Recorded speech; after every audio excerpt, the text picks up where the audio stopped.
mbere na mbere y'umwijima w'ibihe by'ubuhigi n'ubutaratozi, kugera mu bihe byo guconga amabuye n'ubukorikori kw'inyokomuntu, na nyuma cyane y'ibihe by'impinduramatwara y'ubuhinzi, iy'inganda na siyansi. Niba twemera ko turi mu kiragano gishya cyatumye isi iba nk'umudugudu, tukemera ko ubwenge n'ubumenyi ari imbaraga yageza umuntu ku byo yifuza. iyi ni Inkorane TV. Tubamenyesha ibyo mutazi, tukabibutsa ibyo mwibagiwe. Kuri twe ubwenge burarahurwa.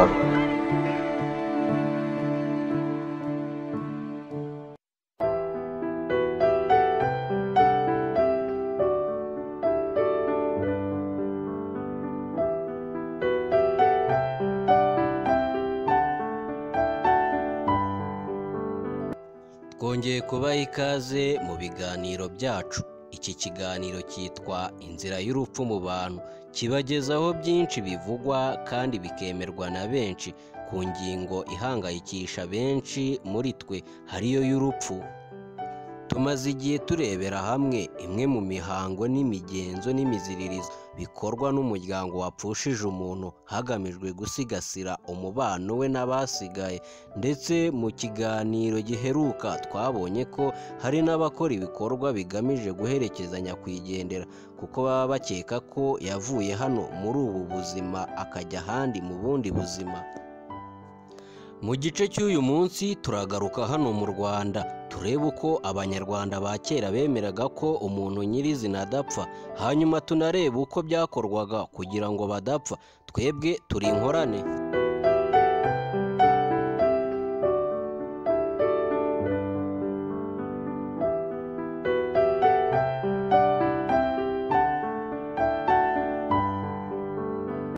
Nubwo urupfu rwaje kuba ndakumirwa mu bantu, ndetse ntirutware ba basaza nyaminaga cyangwa abakecuru rukukure gusa, ahubwo rukajya no mu basore rukesura, mu nkumi rugakumbagaza, ndetse no mu bibondo rugahonda, ubundi ngo abantu bahora bashaka kubaho ubuziraherezo. Kudapfa rero ku banyarwanda byaje kuba kwibukwa. Hari inzira eshatu ubwo buryo bwo kudapfa bari barabonye bazajya babugeraho. Inzira ya mbere yo kudapfa kwari ukubyara abana benshi bashoboka. Kuva na kera na kare ngo abanyarwanda bumvaga ko iyo ubyaye abana benshi uba wiciriye inzira yo kuguma mu buzima bwacu. Ibi ngo nibyo byatumye n'abanyarwanda ba vuba aha ndetse n'abubu bakomeza kubitekereza batyo. Muribuka indirimbo ya Masabo Nyangezi yaririmbye avuga ku bana ko yagaragaje ko ari bo kuzuka kwacu. Iyo rero ngo niyo mpamvu kurongora mu Rwanda rwo hambere bitari ubushake gusa, ahubwo byari n'itegeko ry'umuryango. Ibyo kandi bikaba nanone nabyo biri mu mpamvu zikomeye zatumaga abagabo bo hambere benshi bararongoraga abagore benshi. Ubuzima busesuye kuri bo ntabwo bwari bugizwe no kubaho gusa, ahubwo ni no kubana. Ku banyarwanda rero ngo mu kubana bigasaba kugira inshuti kandi nziza, ikaba ngo yanakurutira umuvandimwe. Nyamara ntibigarukire aho, ahubwo umuntu ngo agira n'uwo babana ndetse bakanabananamo, mbese nyine umwe aba mu wundi ndetse n'undi bityo. Abo ngo barakirana, biva ku nshinga kwakira. Hari ibyo gukora imibonano mpuzabitsina mu kinyarwanda cya kera kandi cy'imfura. Niyo mpamvu tuvuze ko abashakanye bo batabana gusa, ahubwo umwe aba mu wundi hanyuma ngo bakabyara. Kubyara rero ukaba ari wo mugambi nyamukuru w'abashakanye babanamo. Rero ngo wabaga wuzuye iyo babyaraga. Umugabo akitwa umugabo koko, umugore akitwa umubyeyi, ariko kubyara bikamuhesha icyubahiro cyo kwitwa umutegarugori. Abasizi ba kera bavuze akamaro kabyo biratinda, ariko ibisigo bibiri binafite imitwe ibihinguranye. Hari uwavuze ati nta kimara ishavu nko kubyara, undi ati kwibyara bitera ababyeyi neza. Indamukanyo nazo zigashimangira umwanya w'imbere babihaga bati gira abana. Ugutakiye kugira ngo mwumve ureke kumugirira nabi cyangwa umuhe ibyo agusabye, nta kindi yumvaga cyatuma ugenza uko ashaka, keretse kukubwira ati uwo kabyara wengirira utyo.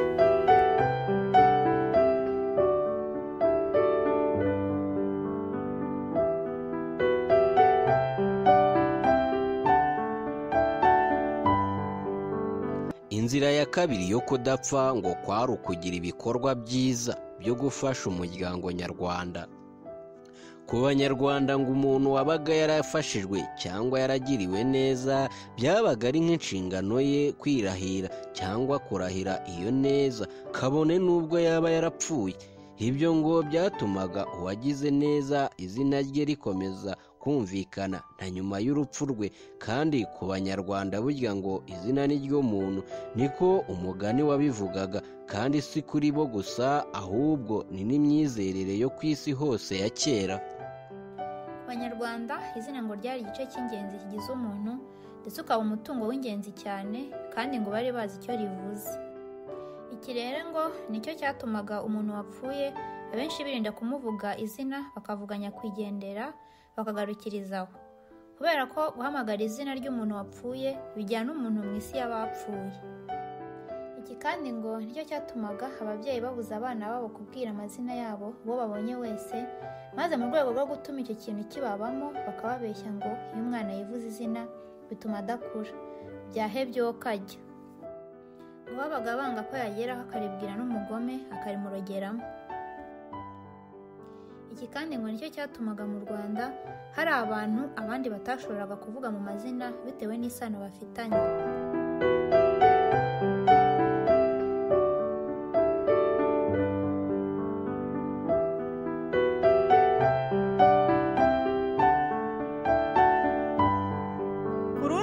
Rero hari inzira ya gatatu yashoboraga gutuma umuntu adapfa, ngo kwari ukwitangira igihugu n'ishyanga ry'abanyarwanda ukitangaho igitambo, nk'uko abakristo bavuga ko Yezu yapfuye yitangiye inyokomuntu. Bene uyu muntu abanyarwanda bamwita umutabazi. Iryo jambo rikomoka ku nshinga gutabara, ari naho hava irindi jambo ry'ikinyarwanda ubutabazi, rivuga umuco gakondo wari umenyerewe kandi uzwi cyane mu bihugu by'u Rwanda, u Burundi, kimwe no mu bindi bihugu bya kera nk'Abagereki, Abaroma n'Abasemite. Ngo iyo abanyarwanda bageraga mu majune bageze mu mazi abira bitewe n'impamvu zitandukanye nk'amapfa cyangwa ibibazo by'inkiko zabaye umugaru, mu yandi magambo rwugarijwe n'intambara, hari umuhango wari uteganijwe wo guhitamo umuntu wagombaga kwitanga agapfa kugira ngo urwo rupfu rwe ruhindure ubusa ibyo byago byari byugarije igihugu. Amateka avuga ko u Rwanda rwagize abatabazi bagera kuri 40. U Burundi bwo nta makuru ahagije tubifiteho, gusa nk'uko tugiye kubibona bivugwa ko nabo baje kwanduzwa iyo myizerere ariko iturutse mu Rwanda. Reka tuvuge amwe mu mazina y'abatabazi bitanzeho ibitambo kugira ngo u Rwanda rugarure ubumwe bwahoranye igihe bwayoborwaga na Gihanga. Rwambari yitanze ku ngoma ya Nsoro wa mbere Samukondo kugira ngo Ndorwa igaruke. Umwami Ruganzu wa mbere Bwimba na mushiki we Rubwa bitanze nk'abatabazi mu Gisaka. Nkoko, Gatabira, Mihira, Munyanya bitanze kugira ngo Nduga igarurwe ku ngoma ya Mibambwe wa mbere Mutabazi, ndetse na mwene Mibambwe wa mbere Mutabazi witwa Forongo, uriya witiriwe Remera y'Abaforongo, ngo yitanzeho umutabazi kugira ngo u Rwanda rutsinde ubunyoro. Ku ngoma ya Mutara wa mbere Semugeshi uwitwa Binama yitanze kugira ngo Ubungwe bugaruke, naho Rwambari wa kabiri yitanga ku ngoma ya Mibambwe wa kabiri Gisanura kugira ngo Igisaka kigaruke, ndetse nyuma ku ngoma ya Mutara wa kabiri Rwogera u Rwanda ngo rwongeye gutanga ku Gisaka undi mutabazi witwa Semucumisi n'undi wa gatatu witwa Ntabyera wa kabiri. Ukuyemo aya mazina tumaze kuvuga haruguru rero, abandi batabazi basigaye hafi ya bose nk'uko batanzwe u Rwanda ruhanganye n'u Burundi. Nyamara ariko ngo igihe cyarageze ibanga ry'umutabazi riza no kumenyekana mu Burundi, nabo barikoresha nk'intwaro mu ntambara yabaye hagati yabwo n'u Rwanda, ku ngoma y'umwami w'u Rwanda Cyilima wa kabiri Rujugira na Mutaga wa gatatu Sebutungwa w'u Burundi. Nimwiga amateka y'u Rwanda kandi ntimuzabura kubona impaka zikomeye zabaye hagati y'abasizi bo mu Rwanda, Musare wa Muramira, ku birebana n'igifite akamaro kurusha ikindi mu ntambara hagati y'ingabo n'umutabazi.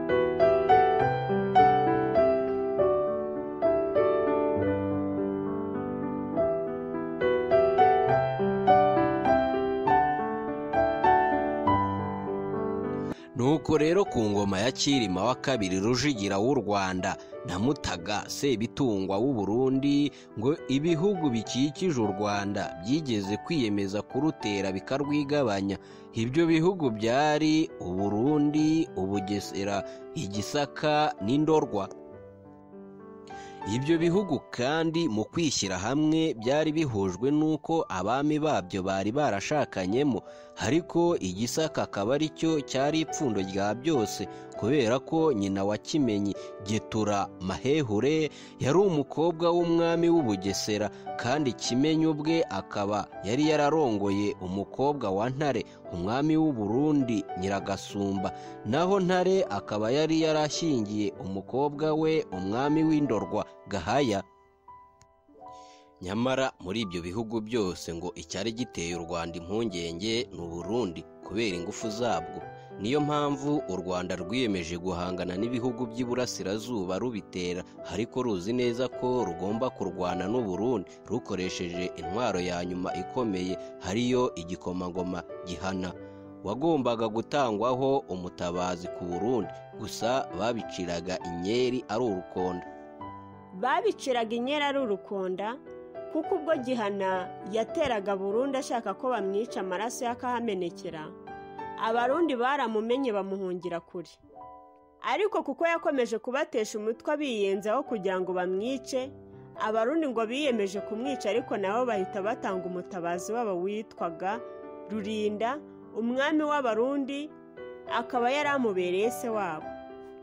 Uwo Rurinda ngo yiyemeje kwica Gihana, yamara kumwica nawe akiyica, bityo amaraso ye agakuraho amakuba yari guterwa n'amaraso ya Gihana Nyamihana. Rurinda na Gihana rero ngo babanje kurwanira bonyine ahantu hitwa Kabacuzi. Rurinda yica Gihana, arangije nawe ariyica, umurambo we ujya hejuru y'uwa Gihana.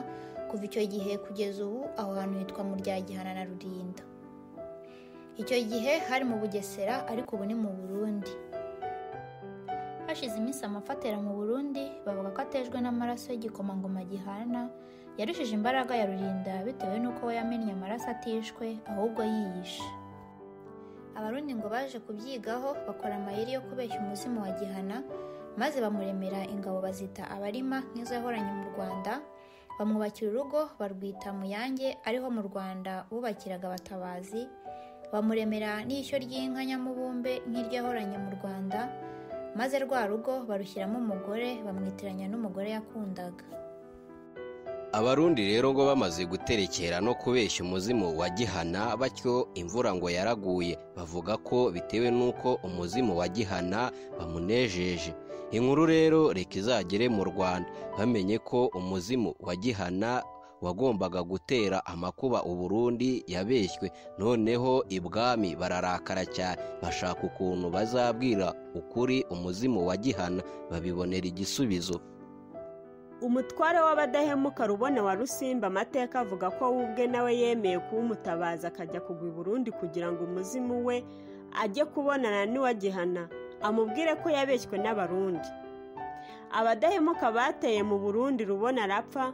Abarundi baza kumenya nyuma ko bishe undi mutabazi w'u Rwanda, kandi batabishakaga, barababara bitavugwa. Bagira ngo bavure iryo shyano, Abarundi nabo bohereje undi mutabazi w'igikomangoma witwa Kivumajoro, akaba mwene Mwambutsa wa kabiri Nyarushumba, umuvandimwe wa Ntare wa kabiri Kivimira umwami w'u Burundi. Kivumajoro uwo ngo yabeshye ko ahunze Ntare, haza mu Rwanda yakirwa neza. Hamaze kumenya neza iby'u Rwanda, ajya mu iriba ry'inka ry'amazi ahiye rya Muhanga, aryiyahuramo agira ngo ateze amakuba inka zo mu Rwanda. Mu Rwanda ibwami babimenye, bohereza uwitwa Ntabyera mwene wabo na Rubona, nawe agenda ari umutabazi, yiyahura muri rya riba ry'inka agira ngo ahindure ubusa ibyago byagombaga guterwa biturutse kuri wa Murundi waryiyahuyemo. Abanyarwanda baragiye barohora ya mirambo yombi, bajya kuyihamba mu ibanga ku butaka bw'i Burundi.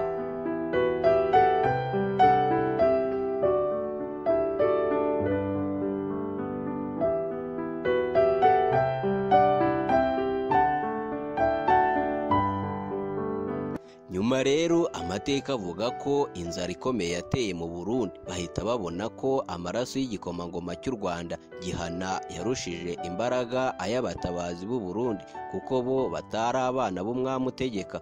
Kugira ngo batabarwe u Burundi bwe kuzimira, bene ubwo bemeje ko hagomba noneho kumeneka amaraso y'umwami wabo kugira ngo aneshe amaraso y'igikomangoma cy'u Rwanda.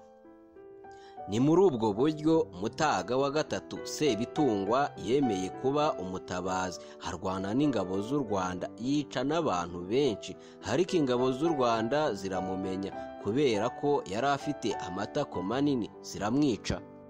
Kimwe n'indi mihango myinshi yakurikizwaga ku batabazi, umwami w'u Burundi ajya gutabara yari yabujije ingabo ze kuzavana umurambo we aho azapfira, ariko babirenzeho umurambo we abarundi barawutwara bawujyana i Kabuye mu Burundi, aho baje kwita Masibe, bivuga ahantu habi umwami yaguye. Bene aho hantu mu Rwanda bahita Gisozi.